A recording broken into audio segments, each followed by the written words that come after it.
Depuis le début de l'année, ou bien, je pense bien, hein, oui, c'est ça. Depuis le début de l'année ici, Netflix est à moins 44% ici par rapport à ses plus hauts. Donc, on a un drawdown ici de 40 moins 44%.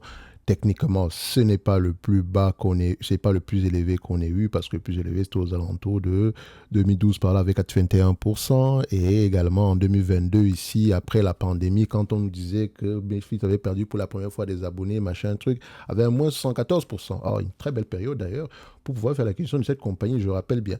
Alors, aujourd'hui, au lieu de me poser la question de savoir est-ce que c'est sous-évalué, machin truc, etc., est-ce qu'ils vont remonter la concurrence, blablabla, blablabla, on va d'abord regarder c'est quoi l'avantage concurrentiel de cette compagnie. Est-ce qu'on peut mettre un nom dessus? Est-ce qu'on est plutôt d'accord avec? Est-ce que cet avantage est en expansion, en déclin ou bien plutôt stable? Pour ça, je vais utiliser un prompt de la bibliothèque de prompt de base ici que vous allez retrouver en description de la vidéo.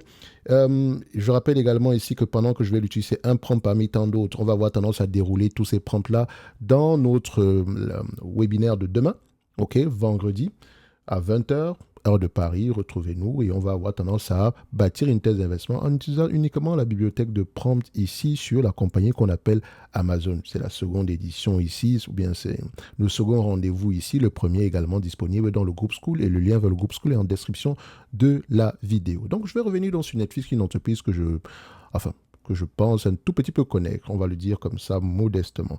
Alors, sur cette compagnie, quand j'envoie la question au prompt, tout ce que je fais, c'est juste, boum, celui-ci. Et je rappelle que c'est un prompt de base. Donc ça, c'est même le niveau 1 ici de l'analyse du mot, pour dire la vérité. Parce qu'ici, on peut aller un peu plus en profondeur à ce niveau. OK?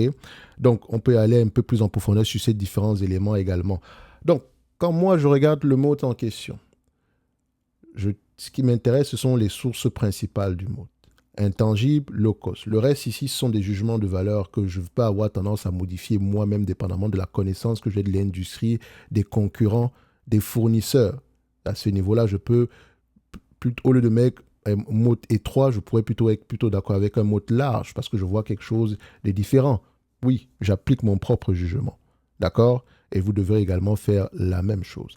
Pourquoi est-ce que Netflix a un mot en résumé? Netflix bénéficie d'un avantage concurrentiel robuste et difficilement réplicable grâce à son avance historique sur le marché du streaming, lui permettant d'amortir ses dépenses de contenu sur une base globale dépassant 325 millions d'abonnés payants à la fin de l'année 2025. Donc, ils détiennent quoi?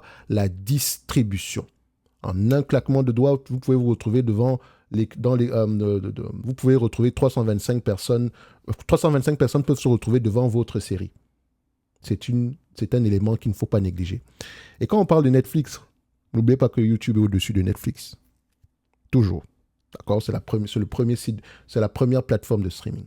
Et je dirais même que bientôt, vous allez entendre parler également de Meta. On a tendance à ne pas mentionner ça, mais Meta a une base de vidéos très, très, très, très élevée.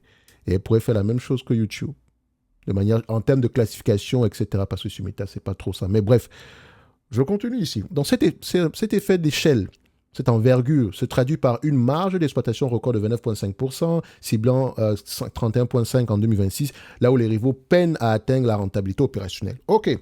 Donc, maintenant, pour dérouler à peu près, pour justifier à peu près le mode, il va passer par les 5 modes qu'on a tantôt identifiés.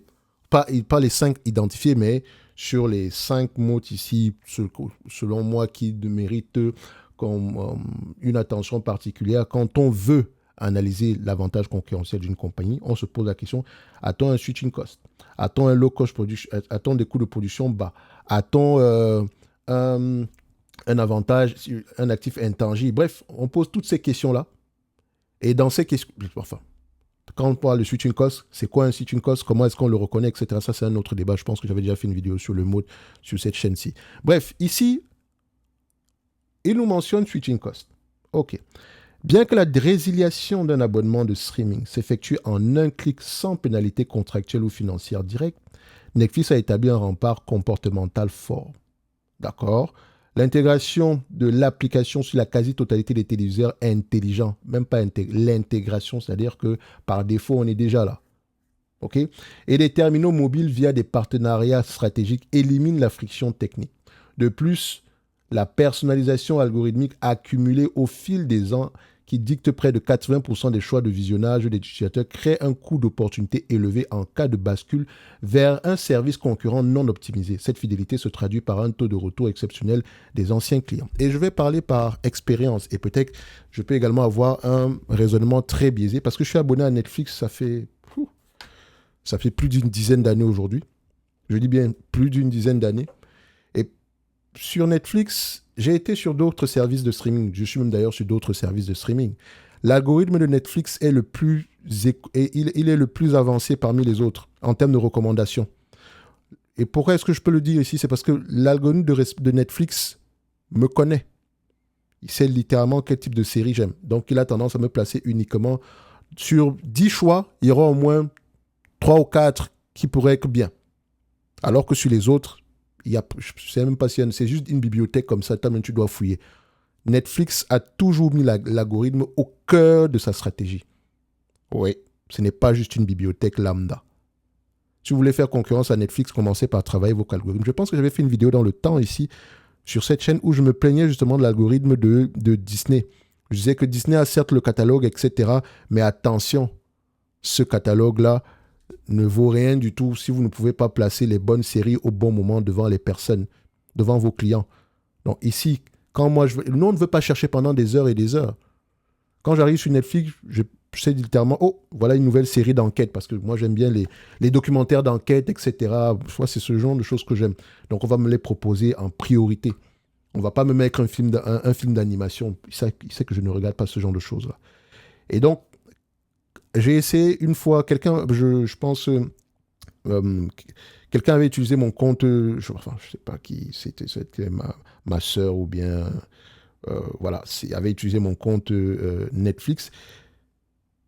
Et j'avais retrouvé, mon algorithme avait complètement changé. On me proposait des films d'amour, les trucs de comédie, des trucs que je ne regarde pas du tout. Je me dis, mais qu'est-ce qui se passe? Depuis quand Netflix, il a pété les plombs ou quoi? Après, je me suis rendu compte que non, en fait, elle avait utilisé mon Netflix. Je dis, mais non, plus jamais. Garde ma session fermée, laisse ça comme ça, crée ta session, n'utilise pas la mienne. Parce que je me sens à l'aise avec ça.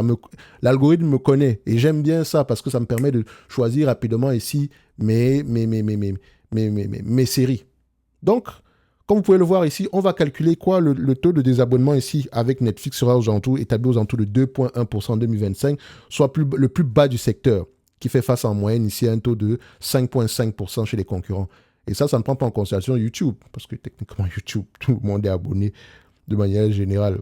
Donc, il y a un élément qu'il ne faut pas oublier, c'est le watch time. Le switching cost, c'est bien, mais il faut que le watch time soit de plus en plus élevé. Ce n'est pas une métrique que Netflix ils avaient arrêté de produire cette métrique-là d'ailleurs, mais le watch time est un élément très important. Très souvent, vous allez les retrouver ici chez les pages comme Nielsen. Donc, Nielsen estime que 28% ici des heures de visionnage ici de Netflix viennent à peu près de vieux films, de vieilles séries, ce genre de choses.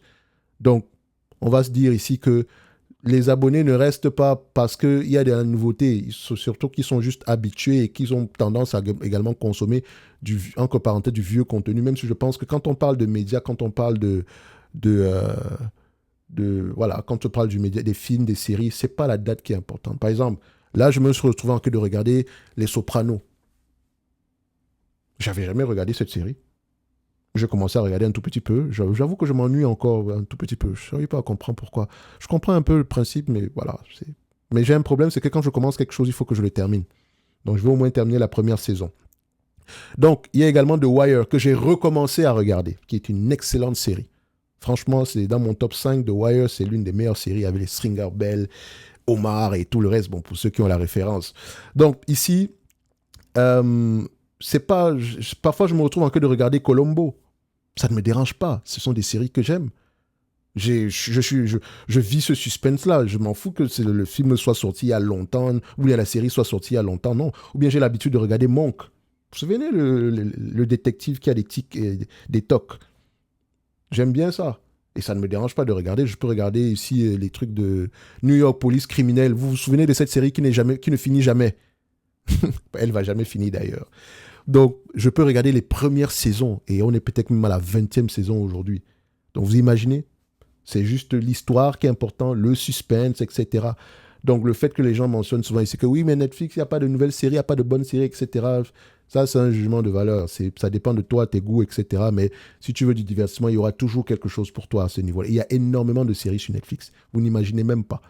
C'est juste que certains ne cherchent juste pas. Ils n'ont pas juste envie de chercher pendant longtemps. C'est la raison pour laquelle l'algorithme est intéressant. Donc, on peut se dire que ça augmente le switching cost. Est-ce que c'est un switching cost qui est large? Je dirais non. On peut facilement changer ici sans qu'on ne fasse des cauchemars, mais on reste juste par habitude. Et ça, c'est un élément qui compte. Ensuite, on passe à l'intangible. Intangible ici, et le Sprong mentionne ceci, la marque Netflix bénéficie d'une autorité globale qui en fait le choix par défaut pour la consommation de vidéos à la demande. Son actif intangible majeur réside dans sa gigantesque base de données construite avant l'arrivée des acteurs historiques de l'audiovisuel. Donc ce volume d'utilisateurs fournit à Netflix des données, ah oui, inégalées, optimisant les décisions de production de ses contenus exclusifs. Donc la valeur de cet écosystème est encore renforcée par l'expansion fulgurante de sa formule de publicité, avec publicité qui monétise des audiences autrefois non exploitées. Et on revient encore à ce que je disais tantôt, Netflix est assise sur une montagne de données. Donc Netflix, c'est littéralement que vous, dans cette zone géographique, vous aimez tel type de film ou de série. Oui. Ils savent généralement que quand il fait chaud à telle période, il faut qu'on mette ce genre de film. Par exemple, la Coupe du Monde, n'est-ce pas? On sait que la Coupe du Monde va être vue par des milliards de personnes. Mais sur Netflix, on est également en mode Coupe du Monde. On ne présente peut-être pas des matchs de Coupe du Monde, mais il y a des séries de foot. Par exemple, le truc sur la débâcle des Bleus en Afrique du Sud, du point de vue de ceux qui avaient des participants, des protagonistes. Vous vous rappelez de cette série? Elle est là. Ensuite, on a parlé vous avez vu le documentaire sur Ronaldinho, sur Neymar, sur machin. Tout ça est sorti pendant la période. Ils ont préparé la Coupe du Monde. Ils sont dans le thème. Ils sont dans la période. Ils sont dans la série. C'est comme par exemple, moi, si je voulais être dans le thème de la Coupe du Monde, j'allais analyser les équipementiers, par exemple. Ou bien les sponsors, par exemple. Ou bien j'allais parler du secteur du tourisme, par exemple. Et les Airbnb, par exemple. Bref, le secteur du voyage aurait été une bonne série pour parler de la Coupe du Monde. Vous voyez ce que je veux dire? Donc, c'est en lien. Et dans Netflix, ils ont les datas. Ils ont les données. Bon, je vous avais me dit que toute la Coupe du Monde, tout le monde savait. Mais en réalité, Netflix, c'est également, comment on dit ça, a une particularité, c'est qu'ils ont choisi littéralement de faire jamais des séries à bas coût, des films à bas coût. Et quand ça fonctionne dans une zone géographique, ils essayent d'étendre cela dans d'autres zones. Regardez, comment on appelle encore ce truc-là? Comment on appelle ce truc de Stranger Things? Il y avait également le truc des Coréens, là, la série, là, j'oublie le nom. Vous savez de quoi je parle ici. La première saison était bien, les autres saisons, bon, vous faites ce que vous voulez avec ça. Ça a été adapté en jeu télévisé également. Bref, il y a énormément, c'est un cercle vertueux. Et vous pensez que cette série-là a coûté combien?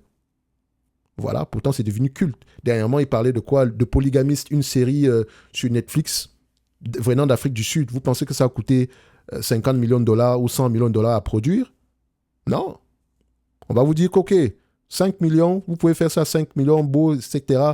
Vous n'avez pas, les acteurs, ils ne sont pas connus, ils vont s'en... Bref, et ça peut péter littéralement. Littéralement. Parce qu'elle a la distribution. Rappelez-vous du film Rebel Ridge, avec le gars qui a les yeux bleus là, le noir là. Un faux film. Franchement, j'ai jamais claqué au sol, littéralement. Je comprends même pas la fin. Mais ce film-là a fonctionné. Le gars est devenu star à cause de ça. Bon, c'est surtout les femmes qui ont regardé ce genre de choses. Mais sinon, comme on dit souvent dans le jargon, c'est un navet comme film. C'est un navet, littéralement. Mais bon, les goûts et les couleurs, ça ne se discute pas. Certaines personnes ont apprécié. Sauf voilà. Peut-être vous avez vu l'histoire ici de Moana, l'adaptation en version film ici avec The Rock, qui a été un flop. Pourtant, ça a coûté, c'est une super production. Donc, vous voyez que ici, la production de films, c'est de la finance, c'est tout. Je donne 5 millions, j'espère récupérer plus que 5 millions, point à la ligne. C'est comme la musique, c'est la même chose.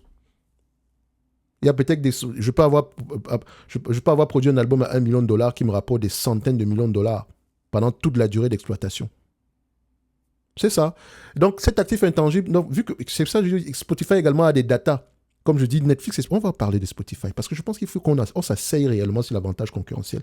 Et c'est un avantage concurrentiel que je considère comme étant assez... Il est présent, certes.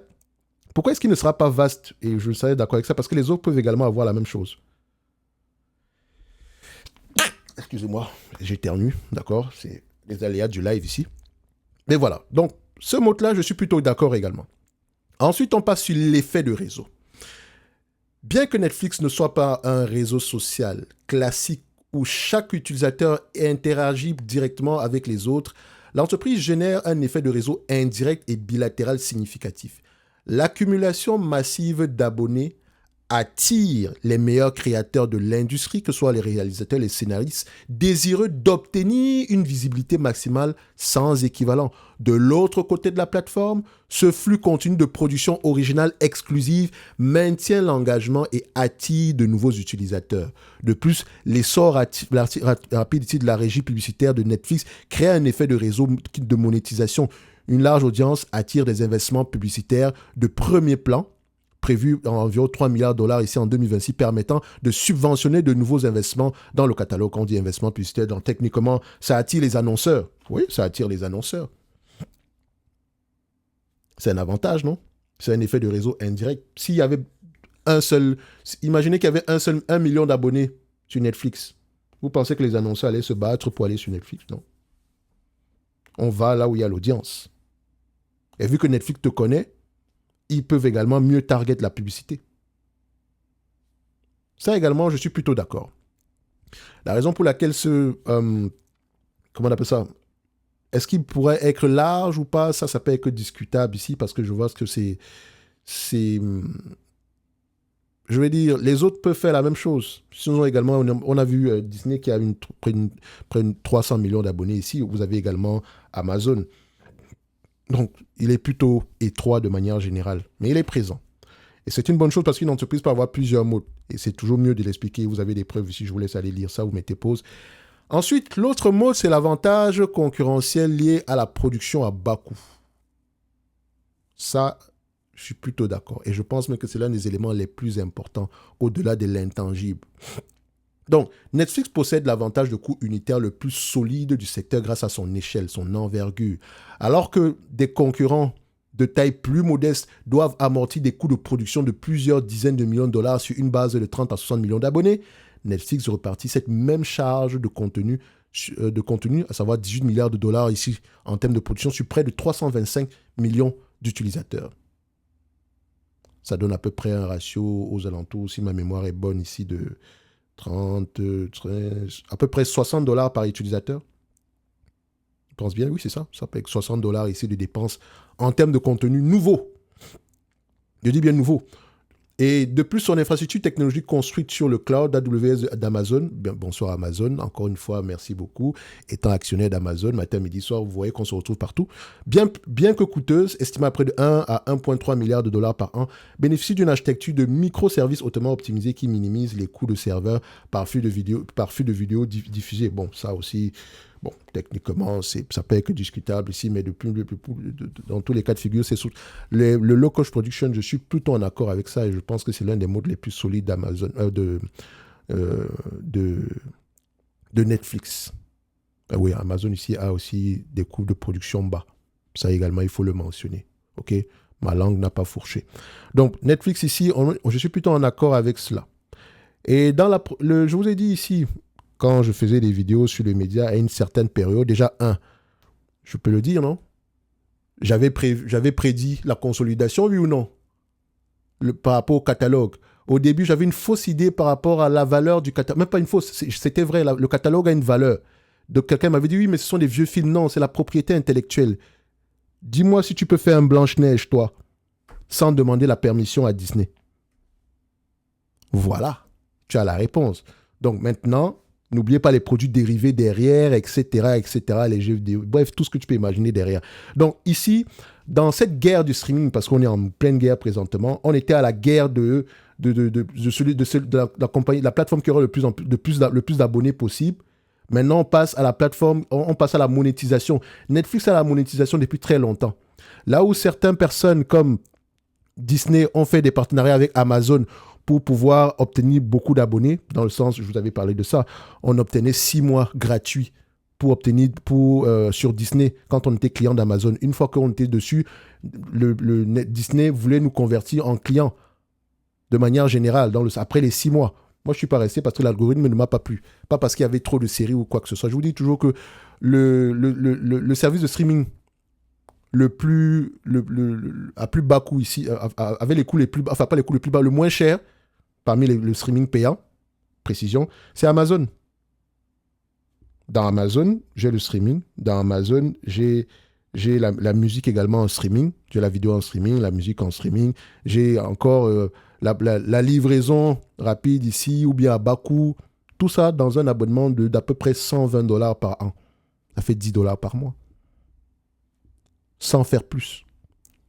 Et je vous avais également mentionné qu'on aurait de plus en plus de services combinés, etc. Dans Amazon, vous avez des services combinés, oui ou non? Vous pouvez vous abonner à Disney, étant sur Amazon. Vous pouvez vous abonner à Apple, étant sur Amazon. Actuellement, j'ai Crave. Et dans Crave, j'ai HBO. Et j'ai également la possibilité de voir la Coupe du Monde. C'est comme ça que je regarde la Coupe du Monde au lieu d'aller sur Dazen. Bibim. Donc, c'est encore en pleine transformation. Les entreprises comme les Paramount, la fusion machin avec l'acquisition qu'elle a voulu faire ici, qui n'a pas fonctionné ici, j'étais bien content que Netflix ne poursuive pas. Parce qu'en fait, on n'en a pas besoin. Elle achetait juste le catalogue qu'elle peut même elle-même créer à nouveau. Et les histoires, ça se crée tous les jours. En plus, avec l'IA, etc., ça sera de plus en plus... Et ça va même encore augmenter la baisse des coûts de production. Oui. Il faut le voir également comme ça. Donc, ce n'est forcément pas mauvais. L'entreprise qui a fait l'acquisition de Warner Bros. Discovery ici, techniquement, elle va avoir tendance... Elle aura des problèmes de dette. Elle aura des problèmes de dette. Elle va avoir tendance à vendre certaines parties de ce business-là. Et je pense que tôt ou tard, Netflix aura tendance à acheter une partie de ce business. Tôt ou tard. Ça, c'est mon avis. Hein. Et je peux me tromper. Vous avez également vu comment Comcast est en train de se transformer. On a d'abord spin-off la partie câble. Maintenant, on dit, bon, on va spin-off maintenant une autre partie de l'entité ici, histoire de rester uniquement avec le streaming et le streaming et la partie concernant ici les parcs à thème. Ou bien, bref, je pense qu'il y a un deuxième spin-off en cours. Parce qu'il y a une transformation profonde dans ce secteur d'activité. Et pour ça, par exemple, que investir dans une compagnie comme TF1, c'est... Elle est certes sous-évaluée en date d'aujourd'hui, comme vous pouvez le voir. Attendez un peu. TF1. C'était quoi le titre, c'est moi le TF1 ici? Métro... Télévision, voilà, c'est ça. Télévision... voilà. Non, ça, c'est pas... Ça, c'est... Voilà, télévision française 1, voilà. Elle paraît sous-évaluée. PER, etc. Elle a un dividende élevé, machin, truc. Mais structurellement, c'est un business en décroissance. Parce que ici, ils vivent de quoi? La publicité, n'est-ce pas? Or, la publicité se déplace où? Là où il y a le plus de monde. Est-ce qu'il y a plus de monde ici? Il y a de moins en moins de monde. Ça coûte de plus en plus cher. Ils n'auront pas le choix que de fusionner. Et la fusion avec M6 n'a pas fonctionné. A été reprimée. Pourtant, il en va de la survie de cette compagnie. M6, la radio va avoir tendance à... Bon, la radio, c'est l'un des plus vieux médias ici et il va avoir tendance à perdurer dans le temps. Le nombre de temps que vous passez dans la voiture, etc. Même si maintenant, quand on parle de radio, on peut passer par Spotify, ce machin truc, etc. Mais la publicité sur RMC restera RMC, etc. C'est toujours l'audience. Il y a des gens qui écoutent leur radio tous les matins. Moi, j'écoute la radio. Vous allez me dire, mais qui écoute encore la radio? Donc, moi, j'écoute la radio. Je ne sais pas pour vous, mais moi, j'écoute la radio. J'écoute beaucoup d'émissions radiophoniques jusqu'à aujourd'hui. Et j'adore beaucoup les... Enfin, maintenant, on est passé avec les podcasts, etc. Mais si on doit faire un pari, TF1 va mourir avant M6. Ouais, et dans M6, il peut y avoir des terrains, des choses comme ça. Il y a peut-être des actifs cachés. Bref, De manière générale, il faut penser aux médias dans son ensemble. Donc, quand on va regarder ce mot-ci, on va se dire, OK, oui, Netflix, les abonnés, machin, truc, mais dites-vous ici que... euh, dites-vous ici que dans cette compagnie, elle a un avantage par rapport aux autres. Elle a la taille, l'envergure, qui lui permet d'avoir des coûts de production bas. Enfin, coûts de production bas, on va le dire comme ça. Et elle a également les datas qu'elle peut utiliser pour produire des films. Ensuite, vous avez le contre-positionnement. Et je vous avais mentionné ça dans la vidéo concernant TSMC ici, que le contre-positionnement, c'est quand on fait les choses différemment par rapport aux clients, aux concurrents initiaux. Par exemple, je rentre dans un nouveau secteur d'activité. Au lieu de faire exactement comme tous les autres, je fais complètement différemment. Avant, le modèle d'affaires initial de Netflix ici, c'est le SVOD, service vidéo à la demande ici, sans publicité, qui a infligé ici des dégâts considérables aux acteurs historiques de télévision linéaire et du câble. Donc, le streaming, c'est ce que ça SVOD, c'est le streaming. Quand ils sont arrivés, ils ont directement fait du streaming. Enfin, Netflix, avant tout, c'était la distribution de DVD par la poste. Première chose. Donc, ils étaient déjà sur Internet. Ouais. Distribution de DVD par la poste. Ensuite, ils sont devenus un service de streaming. Donc, dématérialisé, plus de DVD, etc. Et ils l'ont fait avant tout le monde. Blockbuster avait encore des magasins de DVD. Vous vous souvenez de cette époque? C'était il n'y a pas longtemps. Hein? Je me souviens qu'en 2016 ou 2015, il y avait encore un Blockbuster quelque part dans ma zone. Bon, il a littéralement fermé en date d'aujourd'hui. Donc, comme on dit, ces entreprises traditionnelles qui sont Disney, Warner Bros, Paramount, n'ont pas pu réagir rapidement car copier le modèle de streaming à abonnement fixe de Netflix exigeait de sacrifier leur flux de revenus très rentable issu des abonnements au câble et des fenêtres de diffusion de cinéma exclusives. Donc, ils n'ont pas voulu sacrifier la vache à lait. Littéralement. Ils ont continué avec le câble. Or, quand Internet a été suffisant, le débit Internet a été suffisamment rapide ici pour que le streaming soit fluide, bah, qui allait encore payer pour le câble? C'est pour ça que les compagnies de câble distribution meurent. C'est un tout. Et je vous ai dit que la dernière région où le câble va peut-être perdurer, c'est peut-être qu'en Afrique. En Europe, vous avez Internet déjà. Qui a encore le câble? Quand vous regardez autour de vous, qui a le câble? Qui? Tout est en streaming. J'ai Internet et boum, je vais directement prendre mon truc. Donc, bien que ces acteurs se soient finalement lancés dans le streaming, la destruction de leur cœur de métier historique continue de peser lourdement sur leur rentabilité globale. Netflix s'est d'ailleurs désengagé d'actifs physiques déclinants pour se focaliser exclusivement sur le numérique. Donc, quand je dis déclinant, c'était encore avec l'ancienne partie concernant ici la distribution de DVD, la location de DVD. Donc, ce qui lui permet encore de jouer ici du contre-positionnement, mais tout le monde commence à faire la même chose que Netflix. Donc ça, c'est un mode qui va avoir tendance à disparaître. Il ne disparaît pas parce que c'est forcément mauvais, mais c'est juste que tout le monde va commencer à faire la même chose que nous. Et donc, techniquement, ce n'est plus réellement un avantage en tant que tel. OK? Donc, globalement, ici, je serais low cost production. S'il faut creuser, c'est ici. Ensuite, l'effet de réseau également. Ensuite, l'intangible. Et le switching cost, un peu moins, mais il est là. Mais sinon, globalement, sur la note, intangible et low cost, on est plutôt en accord. C'est à ces niveaux, c'est vraiment à ces niveaux-là que va se situer l'avantage concurrentiel de cette compagnie. Maintenant, il y a toujours des risques. Le ralentissement de la croissance des abonnés sur les marchés hautement saturés et matures, notamment dans la zone États-Unis-Canada, contraint l'entreprise à dépendre de plus en plus de hausses régulières de tarifs et du succès de son offre publicitaire pour maintenir son rythme de croissance. Oui, la croissance peut avoir tendance à ralentir, c'est pour ça qu'on essaie de chercher ailleurs. Netflix veut se lancer sur la télévision en direct. Vous avez déjà vu, maintenant, elle est déjà dans le sport en live. Elle a quelques événements, etc., ce qui est très bien, mais elle ne surpaye pas les droits sportifs, ce genre de choses-là. Pour la Coupe du Monde, c'est pas comme si elle va diffuser des matchs. Non. mais elle vous propose un contenu en lien avec la Coupe du Monde. Par ailleurs, l'expansion vers la diffusion d'événements sportifs en direct comme le World Baseball Classic en 2026 augmente l'incertitude quant aux engagements de dépenses de licences sportives à long terme.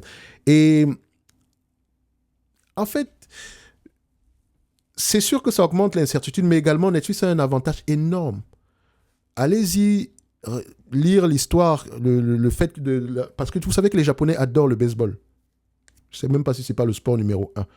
Et les Japonais ont eu la possibilité de voir le World Baseball Classic ici directement sur Netflix. Et ça a été l'un des contenus les plus vus. Enfin, je n'aimais pas m'avancer sur de l'histoire ou bien quoi que ce soit, mais c'était l'un des contenus les plus vus littéralement sur toute l'année. Depuis que cette série existe. Depuis que cette compétition existe. Donc, ça veut dire que la distribution de Netflix est forte. Littéralement. Donc, ici, en termes de concurrents, on dit que les concurrents de Netflix luttent pour atteindre la rentabilité et tentent de se regrouper par le biais des bundles multiplateformes. Par exemple, l'association Disney+, Hulu et Max pour réduire le désabonnement. Mais je pense que ça a été refusé, ce truc-là. Toutefois, c'est une tentative. Aucun concurrent ne dispose de la rentabilité opérationnelle de Netflix pour soutenir un budget de contenu de près de 20 milliards de dollars sans dégrader ses marges. Donc Netflix est bien positionné. Netflix est un peu comme un TSMC aujourd'hui. Là où les autres cherchent la rentabilité, Netflix est en train de dépenser pour augmenter sa base de contenu. Et vous allez me dire ici que ouais, mais c'est du gaspillage d'argent, machin truc. Non. Plus on dépense en contenu, mieux c'est. Vous allez rechercher la nouveauté. Et ce n'est pas forcément qu'on dépense beaucoup d'argent. Enfin, on dépense des sommes faramineuses pour faire quelques films. Non. C'est pour faire un nombre très élevé, que ce soit des documentaires, que ce soit également... Il y a même des podcasts, déjà sur Netflix. On a même donné accès à des créateurs sur Netflix. Donc Netflix, c'est un média, c'est une plateforme qui distribue le contenu. Point. Elle n'a pas besoin d'avoir les meilleurs films ni quoi que ce soit. Maintenant, si on vous dit c'est quoi le mot de Netflix, vous pouvez mettre un nom dessus. Comment est-ce qu'il est mis en pratique, vous pouvez mettre un nom dessus. À partir de ce moment-là, vous pouvez mieux comprendre où est-ce qu'elle est située au niveau ici par rapport aux concurrents. Maintenant, au niveau de l'avantage quantitatif, de l'analyse quantitative, ça devient plus facile. On comprend mieux que Netflix a de fortes chances de maintenir ses marges stables dans le temps. Donc, grosse margin ici, plutôt stable, provient d'où? Augmentation plutôt de prix. Dites-vous également que Netflix, les prix, bon, les marchés sont de plus en plus matures, mais là, on a la partie publicité qui arrive, ça va faire un peu plus d'argent, etc. Mais on n'est pas à l'abri de l'augmentation des prix. Et vous allez me dire ici que oui, mais augmentation des prix, à un moment donné, on va atteindre un plateau. Combien coûtait le câble? Combien coûte Netflix? Combien coûtait le câble? Combien coûte Netflix? Vous allez vous rendre compte qu'il y a encore une marge de croissance. Juste ça, juste cette petite question. Combien coûtait le câble? Combien vous coûte Netflix mensuellement? Le câble sans Internet, hein? Combien? C'est par là qu'il faut commencer, parce que Netflix remplace quelqu'un, oui ou non? Le fait de dire ici que les prix sont de plus en plus élevés, ça me coûte toujours moins cher. Moi, je ne constate même pas que ça augmente. Évidemment, sur les dernières années, ils ont quand même commencé à exagérer l'augmentation des prix, mais je n'ai pas coupé mon abonnement. Quelle est ma limite? Peut-être qu'au-dessus de 20 dollars par mois, je vais peut-être me dire, ah non, je ne veux pas. Et encore, on me donne le choix de se regarder avec la publicité ou pas du tout. Moi, je pense que j'ai pris la partie avec publicité, donc ça ne me dérange pas plus que ça de regarder une pub. Pas plus, je ne vois même pas le temps passer. OK? Donc, revenu en croissance ici, très très bien. Marge brute ici, vous constatez que la marge brute est de plus en plus en croissance. Ça, c'est le pricing power. Marge EBITDA, également sur la même tendance. Et là, vous constatez que la marge EBITDA augmente de plus en plus. On a une accélération. Ça veut dire ici qu'en termes de dépenses opérations, on économise de plus en plus. Ensuite, on compare ici les net income et les free cash flow, histoire de voir si les deux parlent le même langage. On les met sur le même graphique ici et vous constatez ceci. Free cash flow est de plus en plus élevé. Avant, on disait que ouais, elle n'a pas de free cash flow, machin, truc. Elle peut avoir les free cash flow quand elle veut. C'est elle qui décide. OK? C'est pour ça qu'il est important de connaître la phase de vie d'une entreprise, à quel niveau elle se situe, avant d'émettre une conclusion par rapport au free cash flow, etc. Donc ici, le fait que cette compagnie ait des free cash flow négatifs, ce n'est pas forcément mauvais. À quel cycle, à quelle phase de vie elle appartient? À quel niveau? Qu'est-ce qu'elle fait? Peut-être quelqu'un, vous allez vous dire ici qu'en 2000, ah, c'est pas intéressant. C'était un deal incroyable, Netflix à cette période-là. Incroyable. Maintenant, avec le temps, vous dites que c'était un deal incroyable. Vous faisiez quoi à cette époque-là? Pourtant, on nous a encore donné une opportunité en 2022, mais les gens étaient concentrés sur ouais, perdre des abonnés, c'est mort, sans même se concentrer sur la qualité de Netflix. Je vous ai dit, travaillez les avantages concurrentiels. Vous allez voir que ça va être plus facile pour vous de mieux comprendre ce que les compagnies font, de mieux comprendre l'entreprise en profondeur. Évidemment, si tu poses, toutes les compagnies ont un avantage concurrentiel de manière générale. Oui, mais c'est l'envergure de cet avantage-là qui est important. OK? Et cet avantage doit donner lieu à quoi? À un pricing power. Ça ne sert à rien d'avoir un avantage concurrentiel sans pricing power. Et le premier niveau de pricing power, c'est le maintien des marges. Combien de fois les bénéfices le marché avait tendance à payer avec ce type d'entreprise? Comme on peut le voir ici, monsieur le marché a eu tendance à payer entre 20 et 25 fois les bénéfices dans le temps. Enfin, vous comprenez pourquoi moi je ne paye pas plus de 25 fois les bénéfices, non? Alors qu'il payait 51 fois les bénéfices, mais c'était encore en croissance. Or, la croissance va avoir tendance à ralentir parce qu'elle est de plus en plus basée sur l'augmentation des prix. À un moment donné, ça a une limite à ce niveau-là. Donc, dites-vous ici qu'on va arriver sur comment est-ce que moi je vois la valorisation de Netflix en date d'aujourd'hui. J'aime bien prendre les cash flows opérationnels. OK? Quand on prend les cash flows opérationnels ici, minimum, c'est une quinzaine de fois les cash flows opérationnels. Ça, c'est le minimum. OK? Donc, on va tomber à peu près à $60. Mais n'oubliez pas, au niveau des cash flows opérationnels, on a également la production, etc. Donc, on peut encore les ajuster de manière... On peut encore les ajuster. OK? On peut les ajuster. Donc, aujourd'hui, si je mets X15, on tombe à peu près à quelque chose alentour de $60. Mais si j'ajuste un tout petit peu cette compagnie-là, je ne vais pas payer 25 fois les bénéfices pour une raison, c'est parce que vous avez ça. Donnez-moi juste un instant. Voilà. Les taux d'intérêt sans risque sont à 5% aujourd'hui. Ce qui veut dire qu'il sera difficile pour une compagnie de se négocier à plus de 20 fois les bénéfices. Surtout s'il y a des risques en termes de ralentissement de la croissance. Faites attention aux multiples valorisations que vous allez avoir tendance à payer. OK? Donc, si une compagnie veut se négocier à un niveau supérieur à 20 fois les bénéfices, il faut au moins que sa croissance des bénéfices soit supérieure à 5%. Bon, pour Netflix, on est d'accord que c'est supérieur à 5%. Mais je préfère rester à 20 fois les bénéfices. Là, c'est le premier niveau de façon ici. 20 fois les bénéfices ajustés, on est à peu près à 4,6. 4,6 multiplié par $20 par action, on est à peu près à $92. Et c'est ajusté, s'il vous plaît. Donc, ça prend en considération d'autres éléments. Donc, $92, est-ce que c'est un business prévisible? Disons que 64% du temps, les analystes font de bonnes prévisions ici, mais on va surtout regarder sur quelle période ils se sont trompés littéralement. Est-ce que c'était avant, après? On peut voir ici, voilà. La pandémie est passée par là, on peut comprendre ici, mais globalement, ils ont tendance à faire de bonnes prévisions. D'accord? Quand on met le 80%, 60% du temps ici, c'est cette période est compréhensible.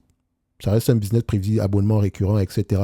Donc, on est à peu près ici aux alentours de... On voit que les attentes sont plutôt stables. Par rapport à il y a un an, 2028, on est plutôt aux alentours... On s'attend à peu près 8% de plus. Par rapport à 2027, il y a un an, on s'attend à peu près à 1,85% de plus. Par rapport à 2026, il y a un an, c'est 14,83%. Donc, les attentes sont de plus en plus élevées, elles sont optimistes, etc. Donc, pour moi, je mettrais un target price à 92. Bon, maintenant, il faut que j'enlève la dette. D'accord? On va le faire comme ça. 92 moins la dette nette. La dette nette est insignifiante ici. Et maintenant, on peut extrapoler. Admettons que cette compagnie continue à avoir une certaine croissance dans le futur. Si on prend l'estimation des analystes ici, on s'attend à une vingtaine de pourcents, etc. au-delà de 2023. Moi, je vais faire simple. Enfin, on ne peut pas qu'on s'attend. En moyenne, c'était 20%, etc. Moi, je vais mettre ça, 20 fois les bénéfices comme ça. Et je vais mettre une croissance supérieure, disons, sur les dernières années, je vais le prendre ici à 10%. Soyons gentils. Je ne vais pas juste prendre ça comme ça, juste pour prendre le chiffre. Mais je vais regarder qu'est-ce que le management dit par rapport aux augmentations, quelle est la taille du marché, etc. avant de venir poser un chiffre ici. Et donc, si je prends 10%, je pense que ça va se rapprocher plus de la réalité. Donc, à 20 fois les bénéfices, on pourrait s'attendre, ça pourrait être une entreprise qui pourrait être pricée aux alentours ici en N 2031, aux alentours ici des $122 par rapport au prix actuel. C'est pas mal comme potentielle performance. Après, je ne sais pas si le marché va payer 25 fois. Hein. Moi, je n'en sais rien. J'aimerais qu'il paye bien plus que ça. Mais mon rôle premier, c'est d'identifier, de me dire est-ce qu'au prix actuel, Netflix est surévalué? Est-ce que le deal est bon ou pas? Ça pourrait être intéressant de regarder. Et moi, je pense que le prix actuel est intéressant. Il y a la publicité qui arrive. Il y a un potentiel d'augmentation des prix, oui, parce qu'on a encore une marge de manœuvre ici. Vous avez également... on va également introduire d'autres nouveaux éléments. Et comme je l'ai dit, Netflix peut également faire du streaming audio. Qu'est-ce qui empêche Netflix de devenir un Spotify? Vous pensez que le chemin entre les deux, il y a une grosse différence? Faites très attention. Et ça fait de la publicité en supplément. Voilà. Donc, je pense, au prix actuel, en dessous de $92 ici, Netflix commence à être intéressant. $92, c'est le prix à partir duquel, en dessous de $90, c'est en dessous de ces chiffres-là, ça pourrait être intéressant de commencer à s'y intéresser au-delà des chiffres. Ok, donc tout ce qu'on a fait ici, c'est essentiellement de questionner l'avantage concurrentiel. Et très peu de personnes seront en désaccord avec ce que j'ai mentionné. Si vous êtes en désaccord, laissez-moi savoir sur quoi vous n'êtes pas d'accord. Dites-moi que Netflix n'a pas d'avantage concurrentiel et pourquoi. Laissez-moi savoir en commentaire. Moi, je pense le contraire pour le moment et ceci n'est que mon avis et non un conseil d'investissement. Et je peux littéralement me tromper. Je me réserve d'ailleurs le droit de le faire. N'oubliez pas, ce vendredi, on utilise la bibliothèque de prompt de base pour analyser Amazon. OK? Comme ça vous permettra de voir si cette bibliothèque-là pourrait vous correspondre ou pas du tout. Je rappelle que la bibliothèque ici finance notre projet. Le lien est en description de la vidéo parce qu'il y a d'autres éléments que vous recevez derrière une fois que le projet sera mené à bien. OK? Donc, vous avez déjà une première version ici. La première réunion de Investir avec l'IA a eu lieu la semaine passée. Je vous ai mis le replay dans le groupe School. C'est gratuit. Vous pouvez rentrer, aller regarder. Donc, je suis assez confiant par rapport à l'avenir de Netflix. Et pour moi, c'est une très belle boîte au prix actuel. Je dis ça, je ne dis rien. Vous faites ce que vous voulez. Maintenant, j'espère que le prix va continuer à chuter d'ailleurs. C'est mon choix. C'est mon souhait. Si vous avez du Netflix en dessous des 92, c'est à ce moment si on commence à se poser la question de savoir, j'accumule ou pas? C'est là qu'on commence à réfléchir. C'est le long terme, c'est ça. Donc, on vous demande de payer en date d'aujourd'hui $73. Un business qui pourrait vous rapporter aux alentours de $4,60 d'ici 2028. 6% de rendement dans la période actuelle, avec une entreprise, avec un avantage concurrentiel pareil. Et vous faites quoi? Avec une récurrence. Parfois, c'est pas dur de faire du stock picking, c'est pas compliqué. Mais bien évidemment, ce qu'on a fait ici, vous devez également faire ce travail-là vous-même. D'accord? Vous devez également lire sur le secteur d'activité. Moi, je peux parler du secteur d'activité ici parce que j'ai tellement fait des analyses sectorielles sur ce segment d'activité ici que je peux littéralement savoir si le prompt me raconte de la merde ou pas du tout. C'est également l'avantage, c'est également l'avantage que je peux avoir par rapport à la construction de prompt. Donc, on sait quand on nous raconte de la merde ou pas. Et je suis sûr que sur Netflix, le compte y est. D'accord? Bref, ceci n'est que mon point de vue et non un conseil d'investissement. Comme je l'ai répété tantôt, je me réserve le droit de me tromper et le débat est ouvert sur quel est l'avantage concurrentiel de Netflix ici, est-ce que vous êtes d'accord ou pas du tout, et voilà, comment est-ce que vous voyez la production demain. Et je vous dis toujours une chose, Alphabet a le meilleur service de streaming. Attention, et il est gratuit. Bref, on se donne rendez-vous sur les prochaines vidéos. Bye bye.